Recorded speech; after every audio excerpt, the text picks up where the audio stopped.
Shohei Ohtani thought his translator was saving his life. Instead, he was stealing it. $17 million at a time. Mizuhara pleaded guilty last year to bank and tax fraud. He admitted to stealing nearly $17 million from Ohtani's bank account to pay his own gambling debts. Investigators say the Dodgers star had no involvement and was an unknowing victim. Mizuhara must also pay restitution to both Ohtani and the IRS, totaling more than $18 million. And when the FBI finally caught him, the real story was so twisted, even Hollywood couldn't write it. And breaking news, Ippei Mizuhara, the former interpreter for Shohei Ohtani, sentenced to almost 5 years in prison. The sentence, 57 months to be exact, was handed down in federal court in Santa Ana just minutes ago. This wasn't just theft. This was the systematic destruction of the most valuable athlete on earth by the one person he trusted most. And it almost worked, if not for one phone call that changed everything. Ohtani's career would be over, and you'd never know the truth about baseball's darkest secret. You don't speak English.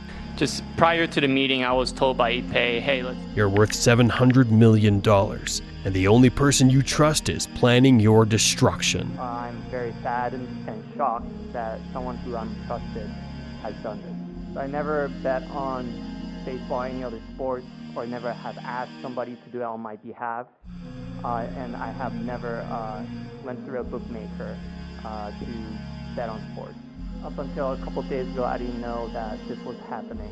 Ippei has been stealing money from my account and has told lies. Ippei Mizuhara wasn't just Ohtani's translator, he was his shadow, his protector, his best friend. For 6 years, Mizuhara controlled everything: Ohtani's schedule, his interviews, his money. Think about it. You're in a foreign country, you can't read the contracts, you can't understand the bank statements. You need someone you can trust completely. Ohtani gave Mizuhara power of attorney, access to his accounts, control over millions of dollars. It was the ultimate act of trust. But behind those smiles was a monster, a gambling addict so desperate he turned friendship and trust into a means to try his luck. He definitely was betting all night long, all the time.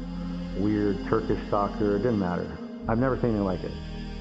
$100,000 draw, Ukraine versus Turkey. $100,000 on Saudi Arabia.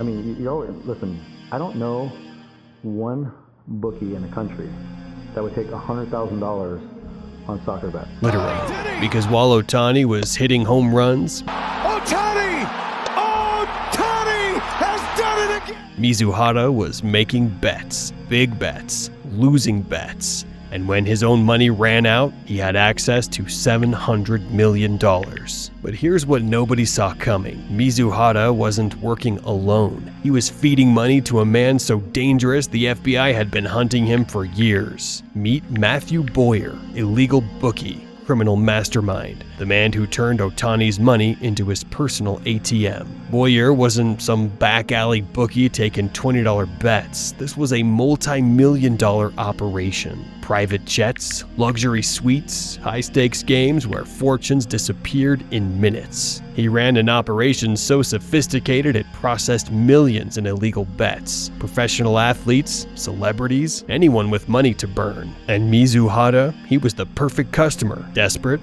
addicted, and with access to unlimited money. I run an online casino and sportsbook because that's what I did.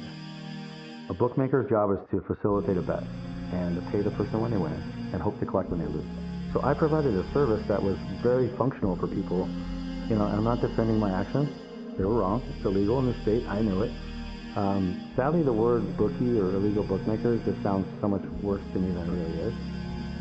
I don't want to be known as that, but there's no hiding from it. That'll be me the rest of my life. It started small, $10,000 here, $25K there. Mizuhara told himself he'd win it back, pay it back before Ohtani noticed. But gambling addiction doesn't work that way. Every loss meant a bigger bet. Every bigger bet meant a bigger loss. Soon, Mizuhara was transferring $500,000 at a time, then $1 million. For 2 years, Ohtani's fortune was bleeding out, and he had no idea. While Ohtani was focused on becoming the greatest player in baseball history. People got on me when I talked about Ohtani, and I saw him play one inning of one baseball game when I was still playing, and I looked at Luis Severino. I said, this is the best baseball player I've ever seen in my life. He's the biggest, he's the fastest, he's the strongest.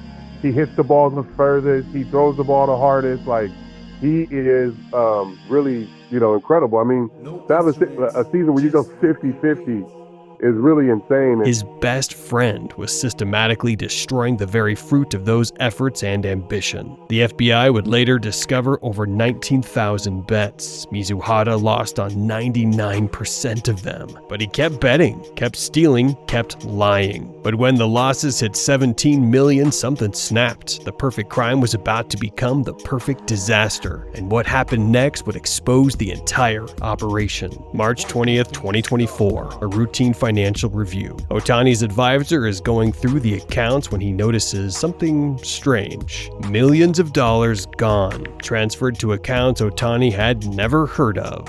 One phone call, that's all it took. Shohei, we need to talk. There's money missing. A lot of money. All he did was lose. I mean, truly. So I only paid him, I think, once or twice. I don't even know. That's how little it was.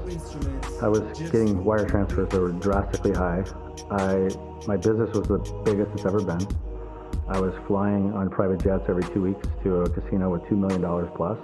So I have a guy who's sending me $500,000 almost every 2 weeks and is laughing and having fun and enjoying it. Mizuhara knew it was over, but instead of confessing, he tried one last lie. He told reporters that Ohtani knew about the gambling, that Ohtani had paid his debts. For 24 hours, the sports world believed Ohtani was involved. His reputation hung by a thread. But when Mizuhara's story fell apart, phone records proved Ohtani had no idea. Bank records showed the theft. The FBI moved in. And that's when Boyer did something no criminal ever does. He started talking. TV interviews, podcasts, revealing secrets that made the FBI's job look like child's play. Ippei was my biggest client, Boyer said. He'd lose $1 million and immediately want to bet $2 million more. I knew something was wrong.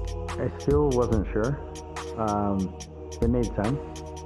If you really break it down, in my mind, every time money came in from the Angels for his yearly salary or whatever, the wires that's when he would facilitate it. So it started making more sense. But the money kept coming. Boyer revealed how the operation worked, how Mizuhara would call in panic after big losses, how he'd beg for more credit, promising Ohtani's money would cover everything. He told me Ohtani was backing him, Boyer admitted. I should have known better. But when someone's willing to bet millions, you don't ask too many questions. Then came the moment that changed everything. Federal court. Mizuhara facing the judge. And the truth? It was worse than anyone imagined. Not only had he stolen $17 million, he'd lied to the IRS, claiming Ohtani's losses as his own to avoid taxes on his illegal winnings. The man who was supposed to protect Ohtani had betrayed him in every way possible. Financially, legally, personally. February 2025, Mizuhara gets 5 years in prison. Boyer's operation is destroyed. The FBI closes the case. But Ohtani, he's still playing, still trusting, still wondering how his best friend became his worst enemy. The question isn't how it happened, it's how many other athletes are living this nightmare right now. How many trusted friends are one bad bet away from destroying everything? Because in a world where trust is everything, sometimes the person closest to you is the one you should fear most.